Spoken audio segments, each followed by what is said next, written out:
my friends, welcome back to a new video. How are you doing today?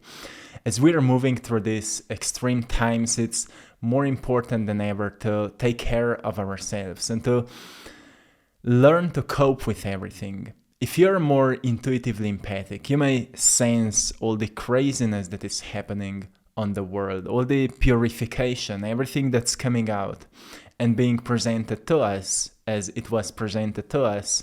It may awaken a lot of chaos in our hearts, and it may be really hard to navigate ourselves through these unique times. We have to remind ourselves to stay grounded and learn to cope with everything, as many of things are out of our control.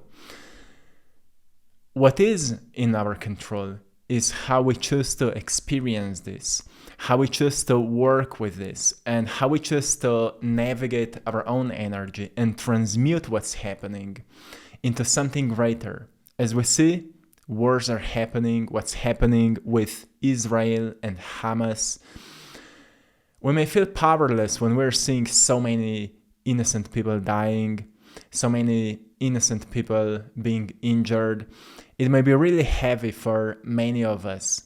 But rather than sympathizing with all of that, we should always stop ourselves and ask, what can I do? Because many people at those times feel really powerless. So I want to remind you that you're not powerless, that you're powerful beyond measures. And when it feels like you can't help, when so many people are dying and so many people are being injured and so many feels like wrong things are happening, you may not change the situations, but you can always slow down and center yourself and ask yourself, how can you help? How can you help this society? How can you help this world to bring more healing energy here? It's really heavy when we see these things happening, but nothing is more important than you learning to take care of yourself during these times and learn to raise your energy, learn to think healing intentions about anyone who's been hurt, about anyone who's hurting others, about anyone who is doing what he or she thinks that is right. When we raise our healing intentions, it may not seem much, but first thing that changes is the chemistry in our own bodies. We recognize that suddenly, from feeling powerless, we start to feel empowered. We recognize, okay, when we start taking more care for others, even if just mentally and emotionally, we recognize that a sense of compassion awakens within all of us. And when a sense of compassion awakens within all of us, it feels like a light would start emanating from our bodies. And suddenly we start to feel like we are being charged with something divine, with something greater. And when we start to feel that, we don't feel disempowered anymore by what's happening. We feel empowered by what may happen if more of this energy can come up into this planet through our hearts. So we all have this opportunity to raise the energy, raise the awareness, and remind ourselves that it doesn't matter what's happening on the world, I should never forget about my internal world, and I should never allow these things to affect my internal world. My internal world should emanate peace, should emanate kindness, should emanate compassion, should emanate integrity, should emanate strength and courage and resilience, but also vulnerability. So it's important to connect, especially at these times, to come together with those who are same-minded, same-hearted, and discuss those subjects, not in a negative way, but in an empowering way. Like, what can you do as an infinite creator? What can you spread? What can you give? How can you support yourself, your friends, your family, your neighbors, your circle, right? How can you be in service to others? Because I think this is our natural state. When we come back to our senses, we recognize that naturally we want to support one another. And when more and more people start supporting one another, suddenly we see communities growing up. Suddenly we see that communities start working as one mind. And it just started to feel like one mind having hundreds of hands, right? And suddenly so many great changes start happening. And we are living in a time of great changes. Many great transformations are happening. We see it in science. We see it in spiritual movements. We see it in technology. We see it in evolution of consciousness. We see many great transitions are happening, but between one order and another, there's a great phase of a chaos. And chaos is not something dark. It's just something that brings to the surface what was in the previous order suppressed. So the new order can be more pure and more beneficial for all. And this purification is actually in alchemy called the white phase. The phase of purification before crystallization, which means that as the world is going through these phases, also each of us is going through the phases of purification. That's why many people right now are dealing with their own traumas, with their own fears, with their own negative thoughts and limiting beliefs. And many people are doing the shadow work, and many people are finding therapists and coaches and mentors and teachers and masters and mystics, so they can find a sense of guidance in those heavy times. And it's important to have those pillars of support when we need it, because otherwise we may feel like we can't do much. But actually we recognize sometimes all we need is the right support, right? So when we get ourselves back together, we can support others, we can support the world, we can support parts of the world that are in much greater chaos than we are. And suddenly we can become really helpful for the collective.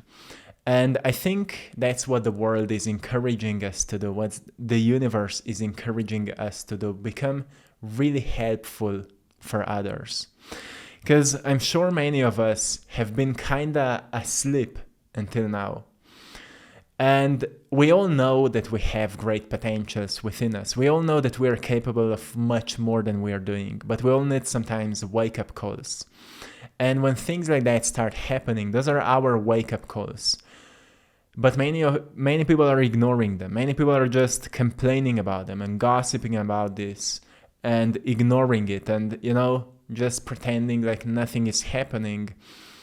But if we really reflect on all of that and we ask ourselves, well, if it was presented to me, then it means that it's part of me. If I've seen something negative, it means that it's within me. Within me is happening a war. And what is that war? What am I in war, or how am I in war with myself?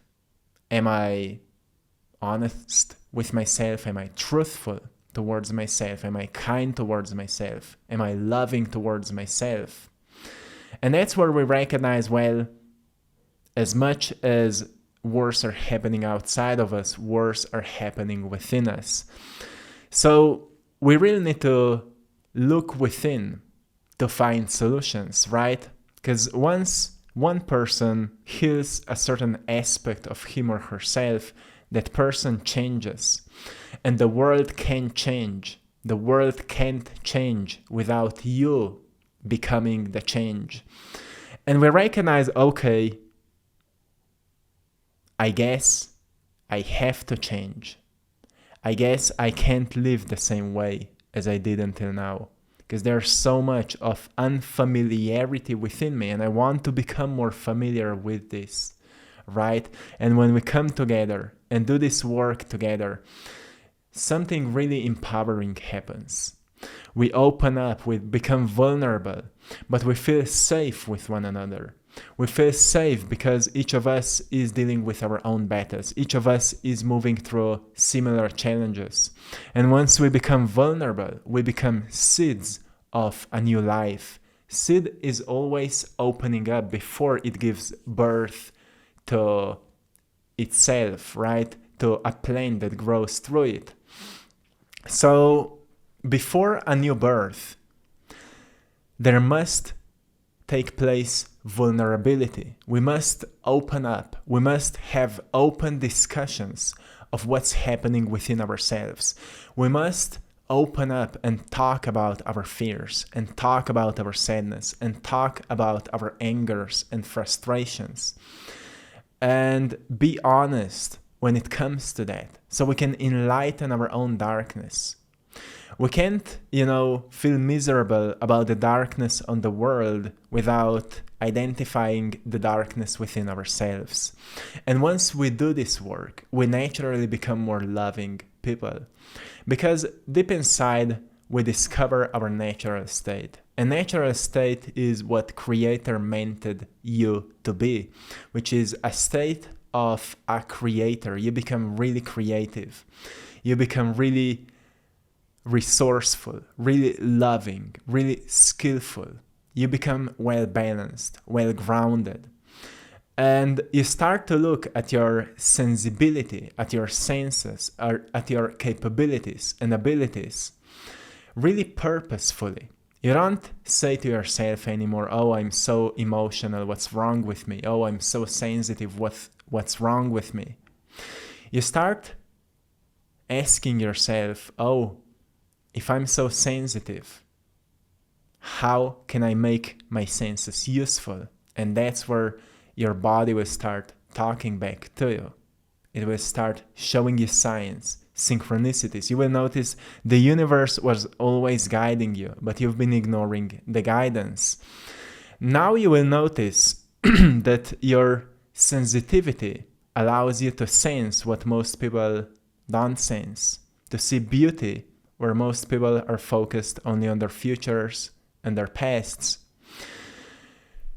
to feel what other people are ignoring. And when you feel what other people are ignoring, you feel a lot of pain, right? You feel a lot of pain. So when you go outside and you feel pain, it's because there is a lot of pain. And most healers, they are doing their work because they're sensing so much pain. Not because they're so in love with life, but because they sense so much pain on the world. And they know that through their work, through their love for others, they can reduce that pain. Many people who go into a spiritual journey, they think that one must become completely in love with life so that person can become helpful for others. But what truly happens when you start looking for the ways to become helpful for others, you become more in love with life, because you notice that suddenly you are living a life of purpose. Suddenly you are on a mission. Suddenly it feels like you're not so egoistic anymore. You're now becoming more conscious. And ego is that part of us that needs to evolve. Ego is not something to let go of or to starve it. Sometimes people say, oh, I have to go through an ego death. But actually, ego means self. Ego is your self-awareness. And the world is suffering from a lack of understanding of their own egos. So they want more. And when they don't agree with someone else, they get in fights with them. And because of that, we're seeing wars. And because of that, we're seeing chaos. And because of that, we're seeing destruction. But what ego is calling you to do is to know itself better. You will recognize, well, if I have awareness of my individuality, I now need to expand this awareness of what my individual self has to do with the collective, with everything else, because I may have this individual awareness of myself, but I'm also connected to others. I'm also part of this ecosystem, right? I'm also part of this humanity. But my individuality can help me to express myself uniquely.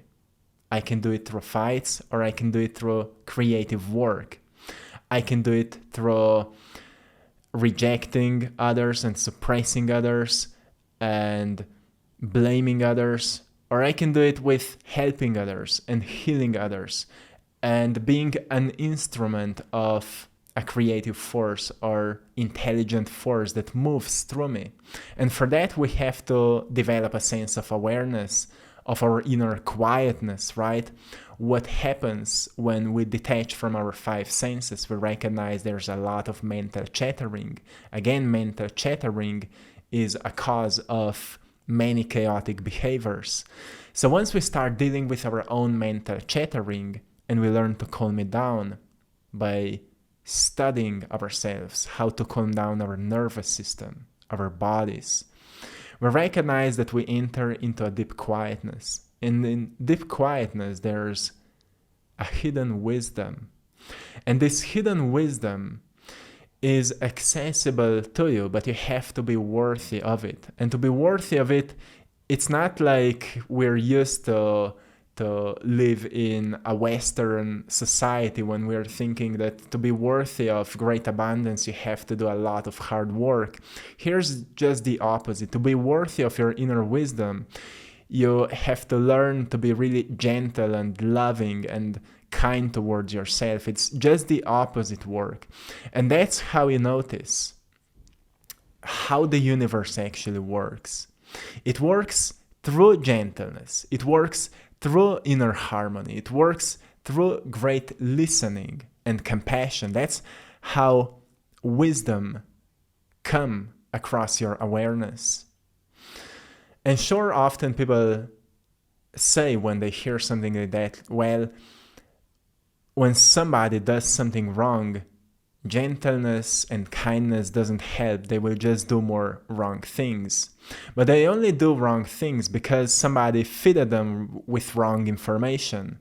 And they were presented to something that we would say is wrong, right? Something harmful. Most probably they've been traumatized as little kids because their parents were traumatized and so on. So there's a whole chain reaction. And we can't break that chain without us becoming the change. And once we become the change, we break the chain of our past. And as we break the chain of our past, we start a new cycle. And when we start a new cycle, it will not affect the world immediately, but it will plant seeds. And most probably will not be able to sit below those trees that we are planting right now, to sit in the shadows of those trees. But we know that the next generations will. And that's what we're doing when we decide to change, when we decide to do something greater. And we all have capacity to do it. So rather than, we all are affected by it. And I want to send my prayers and my love for anyone who's hurting, for anyone who was affected by the war, by attacks, everything that's happening. And we can all raise a healing intention so anyone can be at peace with himself, herself, so anyone can find a lighter way to move into the light, so anyone can let go of the past, so anyone can heal and be affected by love, be touched by love from our hearts. We can all do that. And every single day you can slow down for a moment and have this moment of quietness where you're completely quietly having a conversation with the world and with all the souls who may be affected, and raise some frequency there. Every time you do that, you plant those tiny little seeds, right? And when more people do it, there will be more seeds planted. So never forget about who you truly are, my friend. And I will leave you here. I hope you found something valuable today. I'm sending you all lots of love, blessings, and power. And thanks to all of you for supporting my art in our Etsy store, I Draw My Passion. The link is in the description of this video. I hope you found today's one inspiring. Until next time, one love.